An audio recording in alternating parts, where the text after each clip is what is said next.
My name's Stephen USSR Robinson, and thank you for watching Sporting Icons.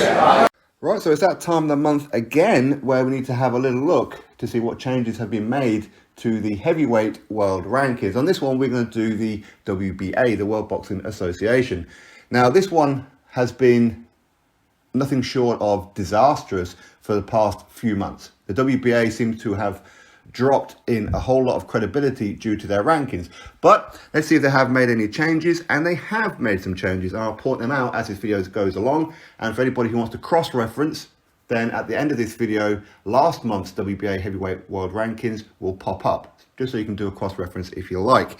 But on this one, the rankings are as such. Anthony Joshua, the super champion. Trevor Bryan, the WBA regular world heavyweight champion.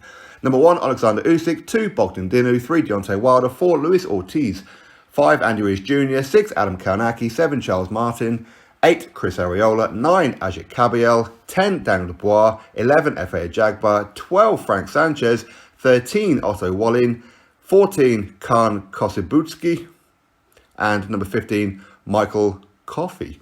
Now, the changes. Okay, now, firstly, the changes are Michael Hunter and Filip Hrgović, who were ranked number 10 and 11 last month, have been totally dropped from the rankings.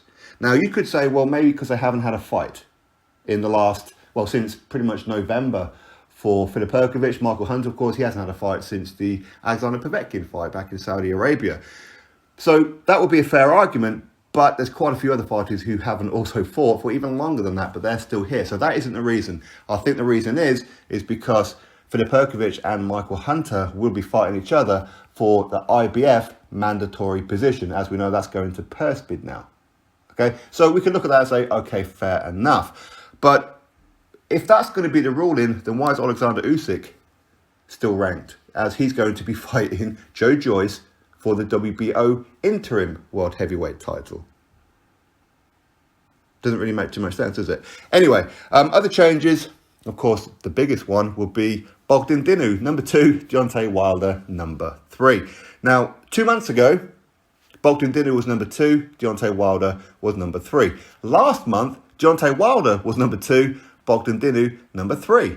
This month is as it was beforehand. Bogdan Dinu number 2, Deontay Wilder number 3. Neither one of these has had a fight. Last time Deontay Wilder fought, of course, was when he got absolutely pummeled by Tyson Fury. And the last time Bogdan Dinu had a fight was in October of last year. Bogdan Dinu, who has lost 2 of his last 4 fights. He lost to Big Baby Jarrell Miller, lost to Kubrat Pulev, and then beat 2 journeymen. But he's ranked number 2. So they've actually swapped them around for whatever reason it may be. Could these guys be fighting each other soon? And this is a way to justify it. This is number 2 versus number 3 in the world, especially if they do remove Alexander Usyk and he does fight Joe Joyce. Well, that's going to be number 1 and number 2 fight each other, isn't it? According to their rankings. Some people don't really look into it too deep and just take it for what it is. That's how they're going to build it. If of course they do fight. We'll have to wait and see on that one. Now, with Michael Hunter and Filip Hrgović being dropped out, well, they have actually been replaced by number 10, Daniel Dubois, and number 11, Efe Ajagba. Efe Ajagba is no longer a PBC fighter and is now a top-ranked fighter. Daniel Dubois, of course, is a Frank Warren fighter, and his last fight he lost to Joe Joyce. Now, putting in 2 prospects in the top 15, personally, I don't think prospects should be in the top 15.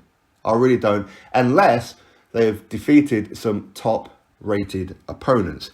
Efe Ajagba and Daniel Dubois, as of right now, have not. I'm not saying that they couldn't do it. I'm not saying it's not a good position for them and it's not a credible position for them. It's just that on paper, they haven't proven it yet. Maybe Daniel Dubois is still going to go on to be the chosen one, the Neo from the Matrix, for the future of not only British heavyweight boxing, but world heavyweight boxing. Maybe. He's still got the time. Efe Ajagba, of course, as well. Now, another note here is that you've got Chris Arreola, who is now number 8. Last month he was number 9, but he hasn't had a fight. Chris Arreola, who has lost, was it 3 of his last 5 fights? Or something like that, including his last one against Adam Kownacki. Now, we do know that he's going to be taking on Andy Ruiz Jr. Again, look at the link here. Andy Ruiz Jr., Chris Arreola, this is a way to justify a fight. Personally, I don't think they need to justify it. This is Mexican-American versus Mexican-American, is it not? So that's how you build it. You don't need to look at the rankings, but they probably will.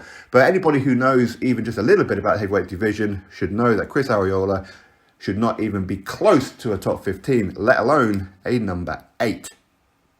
Correct? Of course it's correct.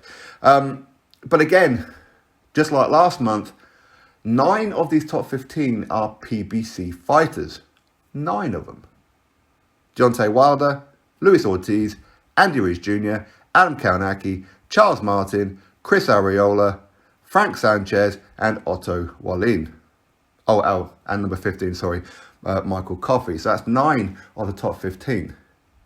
PBC bias much? No, of course not. We're imagining this stuff. So that is the rankings. Bogdan Dinu is now back above Deontay Wilder. Listen, I ain't the biggest Deontay Wilder fan, but there ain't no way Bogdan Dinu is better than Deontay Wilder and has done more than Deontay Wilder. Even I couldn't justify that one. It's absolutely terrible. So quite clearly, this is about who is paying the most amount of sanction fees, isn't it? Long gone are the days of earning a ranking position by fighting and defeating some of the best around. It's all about money. That's all it is. Whoever pays, you get a ranking. Shows a complete bullcrap of the WBA and their biased ranking system. Drop your thoughts below, click thumbs up, subscribe, catch you on the next video.